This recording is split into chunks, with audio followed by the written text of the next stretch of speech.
जय श्री माता जी। परम पूज्य श्री माता जी, कृपा करके आप सारे देव देवियों के साथ पधारिए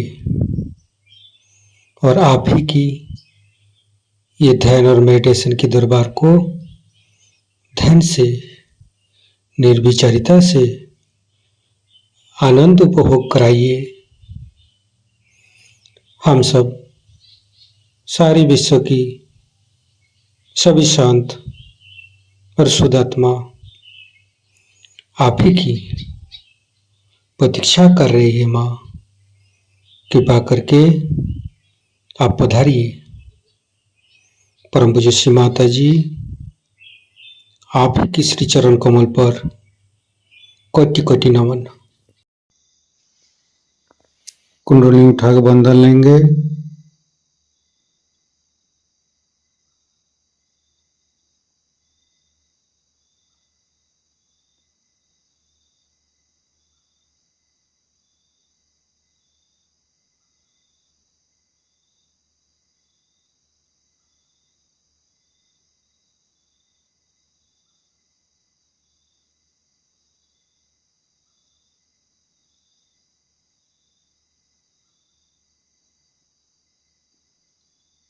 तीनों महामंत्र। ओम तमेव साक्षात् श्री महालक्ष्मी महासरस्वती महाकाली त्रिगुणात्मिका कुंडली साक्षात् श्री आदिशक्ति माता जी श्री निर्मला देवी नमो नमः। ओम तमेव साक्षात् श्री कल्की साक्षात् श्री आदिशक्ति माता जी श्री निर्मला देवी नमो नमः। ओम तमेव साक्षात् श्री कल्की साक्षात् श्री सहस्रार स्वामिनी मोक्ष प्रदायिनी माता जी श्री निर्मला देवी नमो नमः। गणेश मंत्र। ओम तमेव साक्षात् श्री गणेश साक्षात् श्री आदिशक्ति माता जी श्री निर्मला देवी नमो नमः। दोनों हाथ खोल के श्री माता जी के सामने बैठेंगे। माँ के बिंदी को देखते रहेंगे। मन में ध्यान का स्थिति लेके आएंगे। मन में अच्छे अच्छे भाव, अच्छे अच्छे चिंता लेके आएंगे।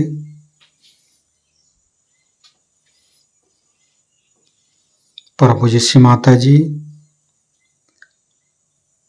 ये हृदय, ये हमारी सांसें, ये रोम रोम आप ही का तो दिया हुआ। माँ, कृपा करके आप हमारे हृदय पर आइए और हमारे हृदय में माँ जगदम्बे के रूप में समस्त बाधाएं को, समस्त रोगों को दूर कीजिए। माँ,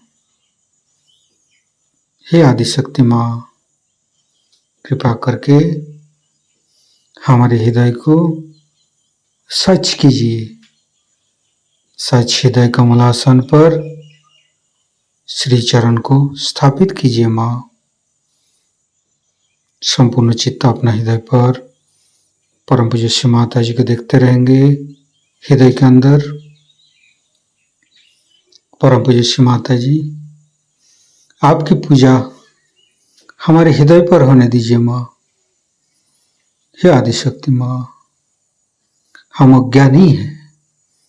हमारी अज्ञानता के बस में यदि आपकी शान के खिलाफ कोई गलती हुआ हो, कृपा करके आप मुझे क्षमा कर दीजिए माँ। हे आदिशक्ति माँ, हमारे हृदय पर आइए।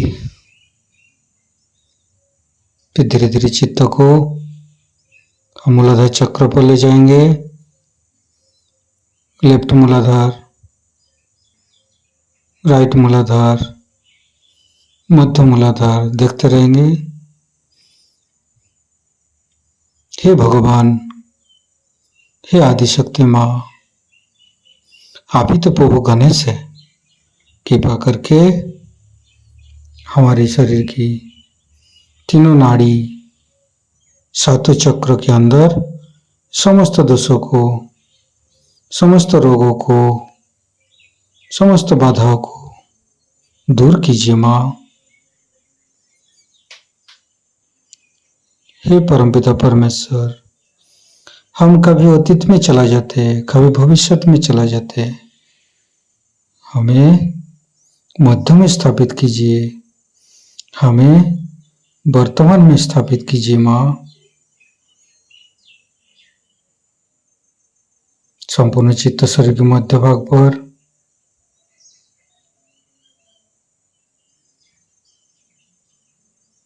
फिर धीरे धीरे चित्त को तीनों स्वादिष्ठान को देखेंगे।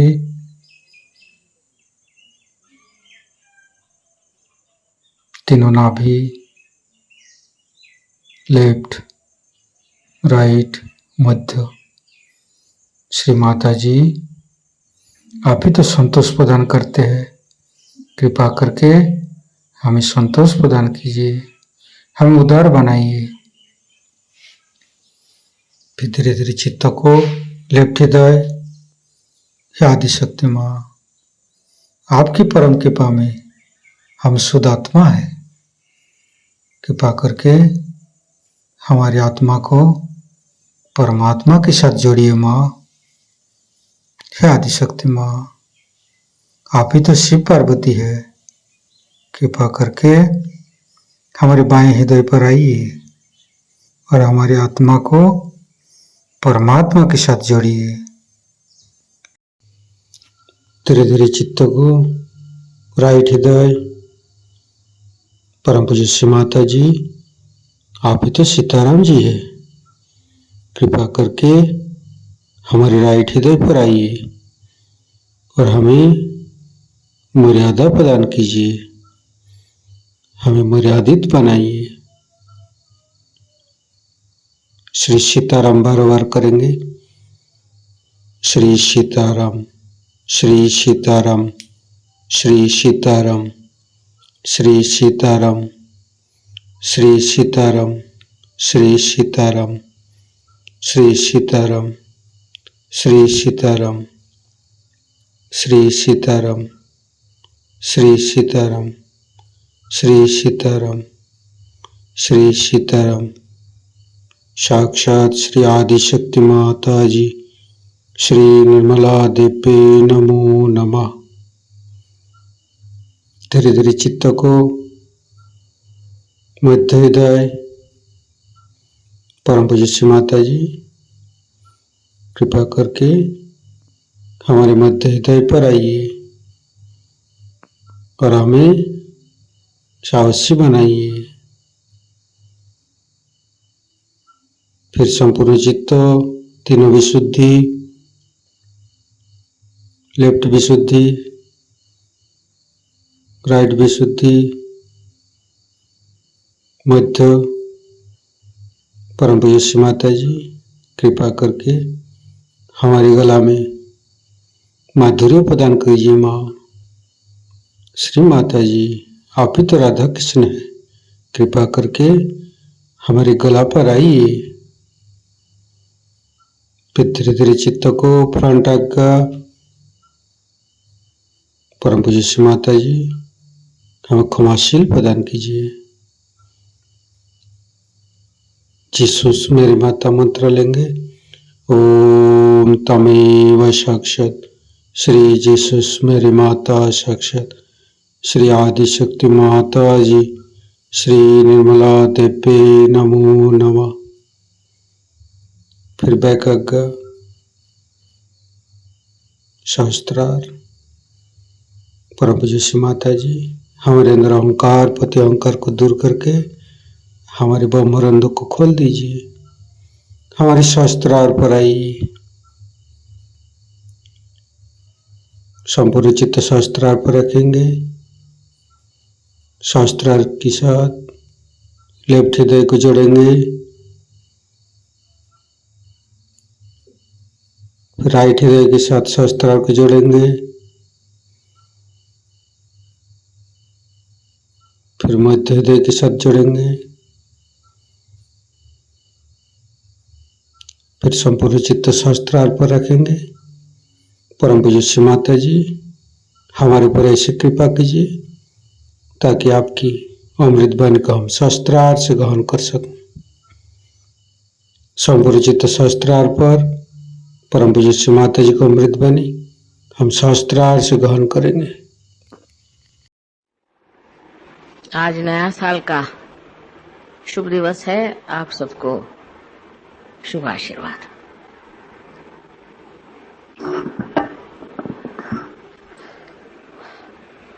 हर साल नया साल आता और आते ही रहता है, लेकिन नया साल बनाने की जो भावना थी उसको लोग समझ नहीं पाते।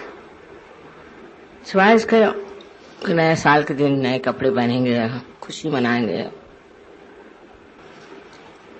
कोई ऐसी बात नहीं सोचते कि ये नया साल आ रहा है, इसमें हमें कौन सी नई बात करनी। जैसा ढर्रा चल रहा है वही चल रहा है, और उसी ढर्रे के सहारे हर साल नया साल सबको मुबारक। सहयोग में हम लोग जब इतने सामूहिक हैं, ये सोचना चाहिए कि अब कौन सी नई बात सहयोग में करें। ध्यान में आप लोग काफी गहरे उतर गए। ध्यान आप समझते हैं और एक आपने स्थिति भी अपनी प्रस्थापित कर ली, बट नए साल में कौन सी नई बात करनी चाहिए, इस ओर हमारा ध्यान जाना जरूरी है। असल में पहले तो हमें ये भी सोच लेना चाहिए कि हमारे देश के क्या प्रश्न हैं और सारी दुनिया के कौन से प्रश्न हैं और उन प्रश्नों को हम किस तरह से नतीजे पर ला सकते हैं। उसके लिए मैं सोचती हूँ कि जिन सहयोगों का जहाँ इंटरेस्ट हो उसे वो ध्यानपूर्वक देखें। ऐसे तो बहुत सी चीजें सहयोग में नई नई शुरू हो गई। आप जानते हैं कि इस बार हमने सोचा है कि शिया मुसलमानों को बुलवा के समझाया जाए, उसके लिए कोशिश करें। और शिवाजी महाराज का जो बड़ा पवित्र जीवन रहा उसका भी प्रचार करने की कोशिश करें। तो दोनों चीजें बहुत अच्छी हैं कि शिया लोग समझ जाए धर्म क्या है, और शिवाजी के जीवन को देख करके हम लोग भी समझ जाएं कि धर्म क्या और उनके आदर्श क्या थे और उस आदर्श के लिए उन्होंने क्या क्या किया। इतने थोड़े से समय में उन्होंने कितना कार्य करके दिखा दिया। अब संगठित रूप में हम लोग बहुत ठीक हो गए, खासकर दिल्ली में और दिल्ली के आसपास, और सहयोग बढ़ भी रहा।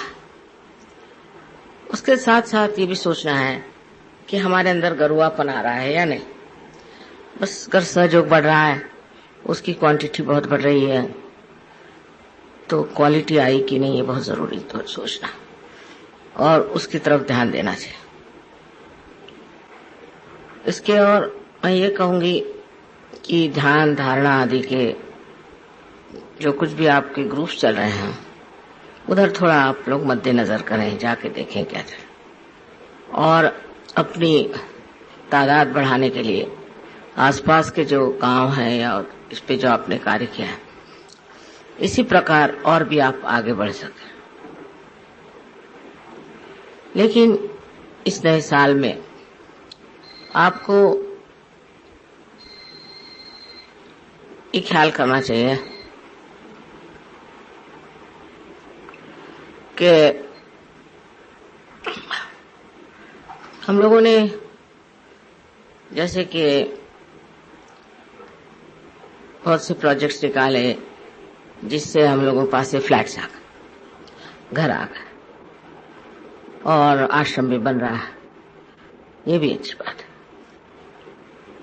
लेकिन उस आश्रम में हम लोग क्या करने वाले हैं, क्या क्या चीजें हम उसको बढ़ा सकते हैं, उसमें कौन सी चीजें हम छाप सकते हैं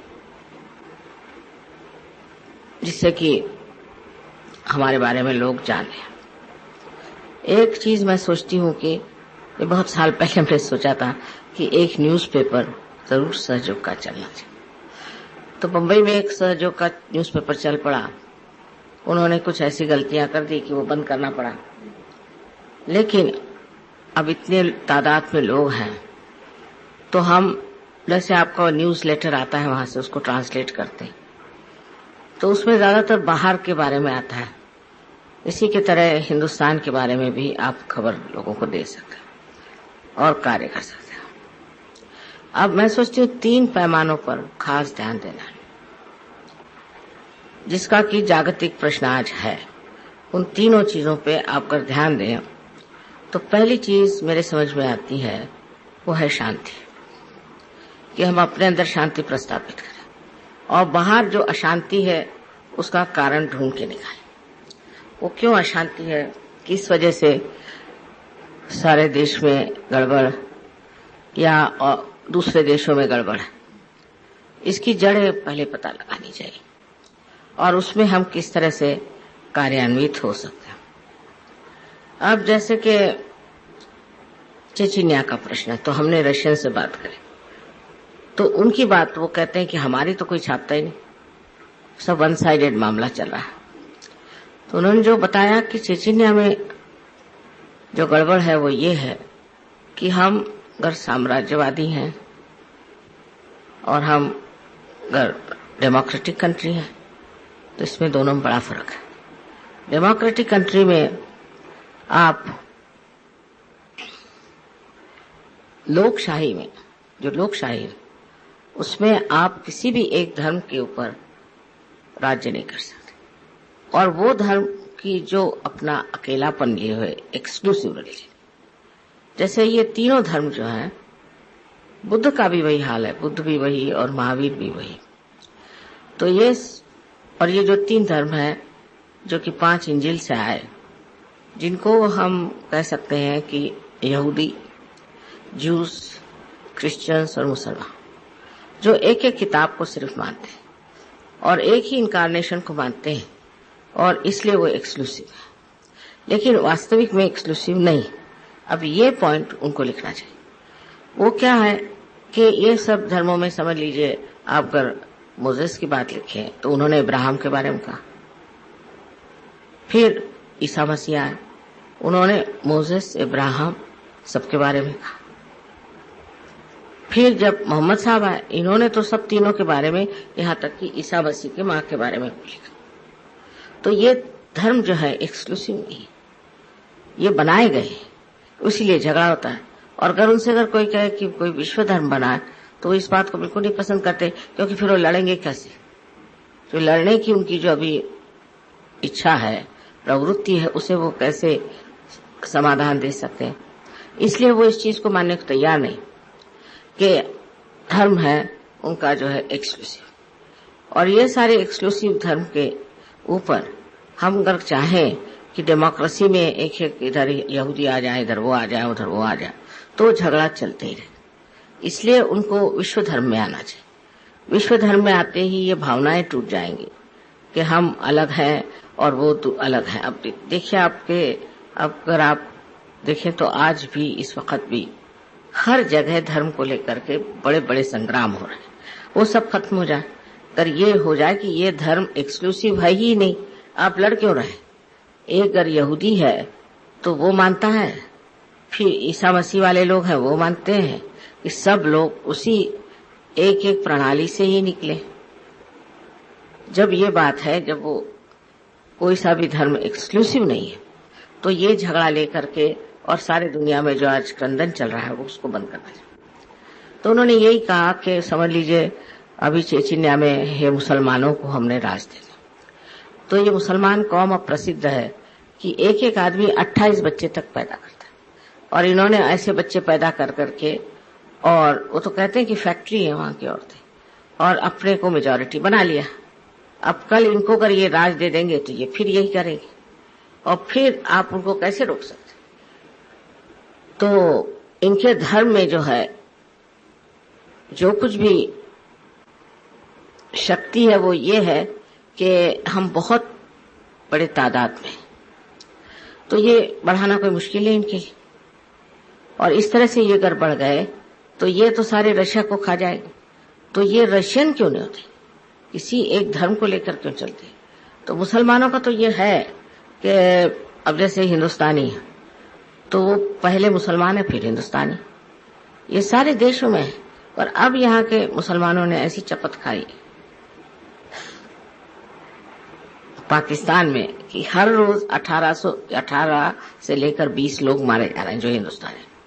अब वो उनका इंटरव्यू आया था, शायद नहीं आपने देखा हो, वहां आया था तो उन्होंने ये कहा, न खुदा ही मिला न विसाले सनम, न यहाँ के रहे न वहां के। ऐसी बुरी हालत है। अब यहाँ के हिंदुस्तानी लोगों के खोपड़ी में आ रही बात कि हिंदुस्तान में जो लोग रुक गए वो बहुत समृद्ध हैं, वो सब ठीक है, उनकी कोई परेशानी। वहां तो सबको ये है कि कौन आदमी कल कट के खत्म हो जाएगा पता नहीं, ये दशा। और मारे जा रहे हैं पाकिस्तान में, क्योंकि वहां सिंधी और पंजाबी जो है वो नहीं चाहते लोग रहे। चाहे हिंदुस्तानी होने की वजह से उन्होंने अपना एक ग्रुप बना लिया और सब कराची के आसपास रहते हैं। अब कहते हैं हमें कराची दे दो, और क्योंकि हम मेजॉरिटी, अब कराची उनका एक ही पोर्ट है। तो सारे जो ये धर्म है, जो कि खासकर इस्लाम में जो सबसे बड़ी बात उन्होंने कही है कि जब तक तुम खुद को नहीं जानोगे तुम खुदा को नहीं जाने, पहले खुद को जानो। और जो दूसरी बात जिस पर इन्होंने आफत मचाई हुई है वो ये है कि ये निराकार को मानते हैं, साकार को मानते ही नहीं। जो निराकार को मानते हैं वो जमीनों के लिए क्यों लड़ रहे हैं? वो तो साकार जड़ चीज है। जब आप निराकार को मानते हैं तो निराकार को प्राप्त करें, और निराकार को प्राप्त किए के बगैर आप सिर्फ जमीनों के लिए लड़ रहे हैं, ये भी दूसरी गलत बात है। पर इन लोगों को समझाना आसान नहीं है, और इनके तो खून सवार है जो भी बात है। लेकिन कहीं कहीं ऐसे हम लोग आर्टिकल्स देना शुरू करते हैं, ऐसी बातें कहना शुरू करते हैं, तो लोग सोचने लगेंगे देखिए ये जो बात कह रहे हैं इसमें सच्चाई कितनी और झूठ कितना। और फिर ये भी देखेंगे कि हम आज तक लड़ते रहे मरते रहे, उससे हमें क्या फायदा। उसके बाद मतलब एक मुसलमान जाति ऐसी कि जो सहयोग के लिए बड़ी मुश्किल है और आर्थिक। हालांकि ऐसा नहीं कहना चाहिए, क्योंकि मुसलमान काफी जगह से आए हैं, सहयोग में हैं, अपने 15-20 सहयोगी सारे वर्ल्ड में आप कह सकते। लेकिन इस बार मेरा जब भाषण वहां हुआ रेडियो पर, तो मैंने उनसे साफ साफ कह दी सारी बात। और जब मैंने सारी साफ बातें करी तो किसी ने कुछ मुझसे वो नहीं करी, क्योंकि वो लोग सब टेलीफोन से बात कर रहे थे। पर वहां के कुछ लेडीज ने फोन किया कि हमें तो ठंडा ठंडा आ रहा है माता जी की बात सुनकर, और बहुत से लोग पार। तो ये भी एक सोच रहे हैं कि एक तरीका जरिया है जिससे जो लोग बाहर गए हो, जैसे ईरानी ने से, अब वो लोग सब वहां बसे हुए हैं अमेरिका में, उनको हम पकड़ सकते। इस प्रकार हर जगह मुसलमान जहां जहां गए हैं, एक तो उत्पाती बहुत है, झगड़े करते हैं, और दूसरे ये कि ऐसी ऐसी बातें सोचते हैं जैसे कि अफ्रीका में उन्होंने अब सब अपना गुट बना लिया है। और अभी एक आदमी जिसने कि एक बड़ा भारी एक गैंग बनाया था, और वो चाह रहे थे कि वहाँ का जो वर्ल्ड ट्रेड वो है उसको उड़ा दे। उसमें वो पकड़ा गया, उसको 18 साल की सजा। तो ये लोग जहां भी रहते हैं उत्पाती है, समझते नहीं। समझाने की जरूरत है कि जब आप निराकार में विश्वास करते हैं तो आप जमीन के पीछे में क्यों लड़ रहे हैं। और दूसरी बेवकूफ़ी की बात इनकी ऐसी भी कि जब आप मर जाएंगे और जब आप गाड़े जाएंगे तो जब क़यामा आएगा, जब रिजरेक्शन का टाइम आएगा, तो उस वक्त में आपके शरीर निकल आएंगे और उनको रिजरेक्शन होगा। अब बताइए 500 साल बाद कौन सा शरीर का हिस्सा निकलेगा और किसको ये होने वाला। इस प्रकार आप सोचिए कि काफी अजीब चीज है, पर इसको किसी तरह से लिख करके और ये करके हम लोगों को चाहिए कि कुछ न्यूज़पेपर में ये लिखा जाए और उनको बताया जाए कि बेवकूफ़ी की बातें करते हैं और इस बेवकूफ़ी में फंसे। और सबसे बड़ी तो बात है कि मोहम्मद साहब ने कुरान नहीं लिखी। 40 साल बाद मोहम्मद साहब की कुरान लिखी गई। ईसा मसीह ने कभी कोई बाइबल नहीं लिखी और न ही मोसेस ने कुछ लिखा। इस प्रकार ये भी बात है कि उसकी ऑथेंटिसिटी क्या है, इसके लिए आप लोग लड़ रहे हैं। अब ये अगर इस तरह से चलते रहे तो नर्क में जाएंगे और कोई इलाज तो मुझे दिखाई देगा। क्योंकि बेवकूफ़ी की भी कोई हद होती है और ऐसी बेवकूफ़ी की बातें करके और इनका कोई कल्याण नहीं हो सकता। अब अगर इनमें से मुसलमानों में से कोई ढूंढो तो बहुत मुश्किल है। हो सकता है एक आध दो निकल आए और आदमी इतनी हिम्मत कर ले कि ये बातें कहे और समझाए, पर ये लोग सब डरते हैं कि वो मारे जाएंगे और उनको खत्म कर देंगे। पर ऐसा होगा नहीं, क्योंकि अगर सहज में आए तो कोई किसी को मार नहीं सकता। उतनी हिम्मत कोई अगर करे तो इन लोगों को समझा सकते हैं। और ये जो सबसे बड़ी चीज़ है कि हमारी शांति खत्म हुई है, ये धर्म की वजह से। ये जो अधर्मी धर्म है उसकी वजह से हमारे अंदर शांति नहीं। अगर एक चीज़ यही खत्म हो जाए तो युद्ध का मैं कहती हूँ कि एटलीस्ट 75% प्रॉब्लम सॉल्व हो जाए। अब दूसरी बात यह है कि अशांति कहाँ से आती है, क्योंकि अगर उस पैमाने पर देखा जाए कि बड़े बड़े देशों में लड़ाई हो रहा है, झगड़े हो रहे हैं, तो ये दूसरी बात है। अब जैसे शिराक साहब ने वहां पर एटम बॉम्ब लगा दिए, तब उनके यहाँ भी बहुत से बॉम्ब्स पड़ रहे हैं। लेकिन अगर आप व्यक्तिगत देखें, इंडिविजुअली देखें, तो इंडिविजुअल में जो अशांति वो कहाँ से आती है, किस वजह से मनुष्य अशांत हो जाता है। अब उसकी जड़ें अनेक। आप कहेंगे जेलसीज हैं, एम्बिशंस हैं, ये है वो है, और राइट साइडेड आदमी हो तो अशांत रहेगा। लेफ्ट भी रह सकता है, क्योंकि लेफ्ट दुखी बन के रहेगा और राइट जो है वो अपने को सुखी समझ के रहेगा, पर है तो दोनों में ही अशांति। उसके लिए उनकी अशांति को हमें ठीक करना है। अब मैंने मेरी किताब में आपने पढ़ा होगा कि मैंने उसमें जीन्स के बारे में लिखा है।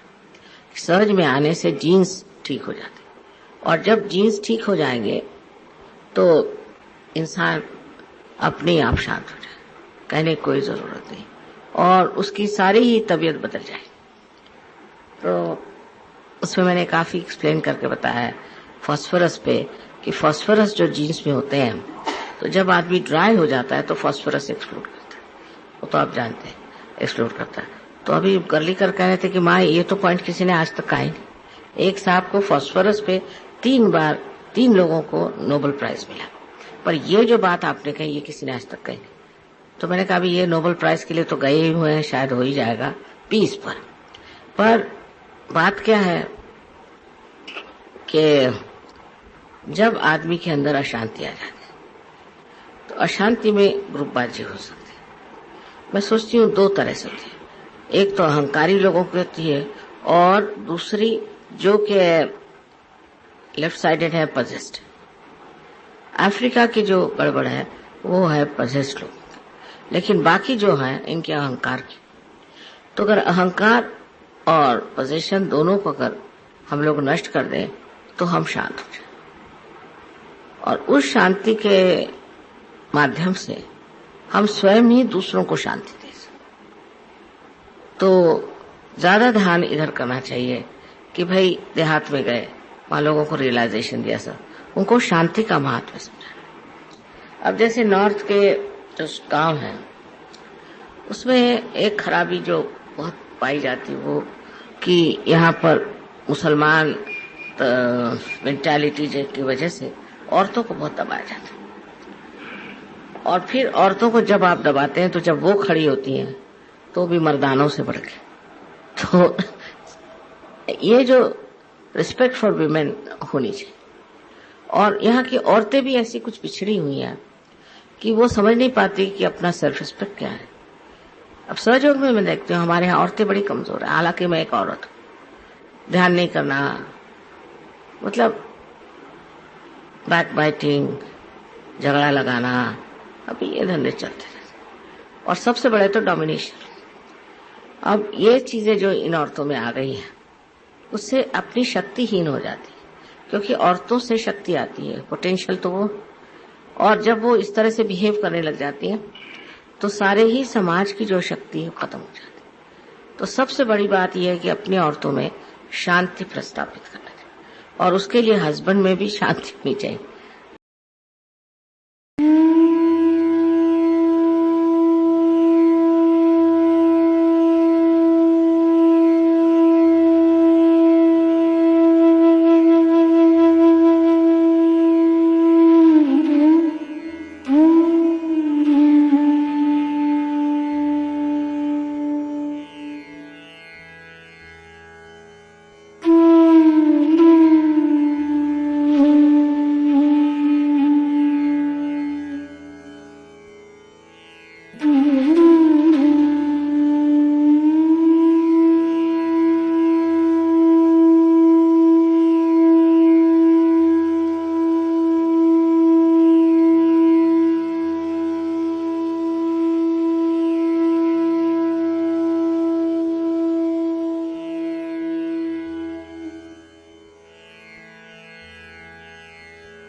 अखिल जगत जननी तू देवी, अखिल जगत जननी तू देवी, महिषासुरमर्दिनी भवतारिणी, महिषासुरमर्दिनी भवतारिणी, त्रिविधताप मनीचे मम शमवी, त्रिविधताप मनीचे मम शमवी, अखिल जगत जननी जननी तू देवी देवी देवी देवी, अखिल जगत जननी।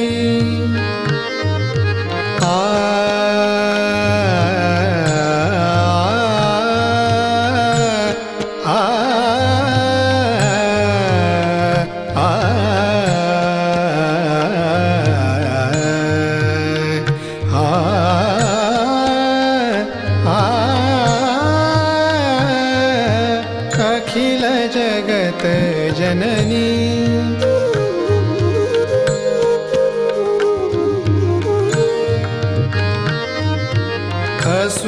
असुरपतितमय धरा जाहली, असुरपतितमय धरा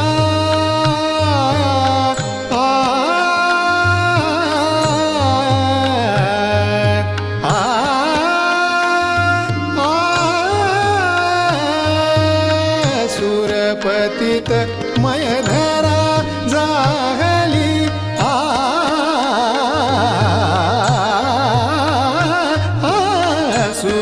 असुरपतितमय धरा जाहली, भाव भक्ति निर्मल सेवा मुरली, भाव भक्ति निर्मल सेवा मुरली, दलन करुनियरी जन मन रमवी, अखिल जगत जननी।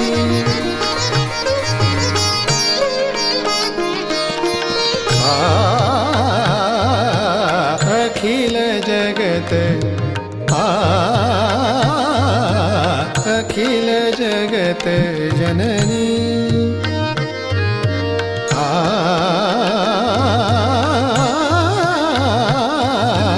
अखिल जगत जननी तू देवी, अखिल जगत जननी, अखिल जगत जननी, अखिल जगत जननी तू देवी।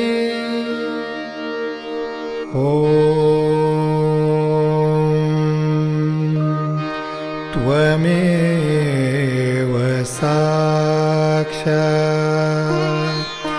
श्रीजगदम्बा साक्षात् श्री आदिशक्ति माताजी,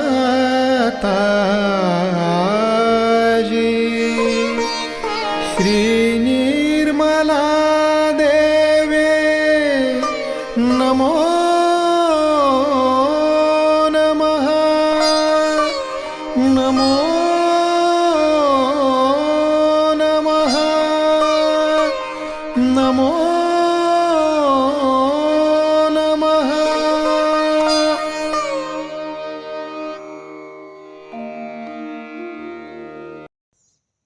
संपूर्ण ध्यान का स्थिति, निर्विचारिता का स्थिति।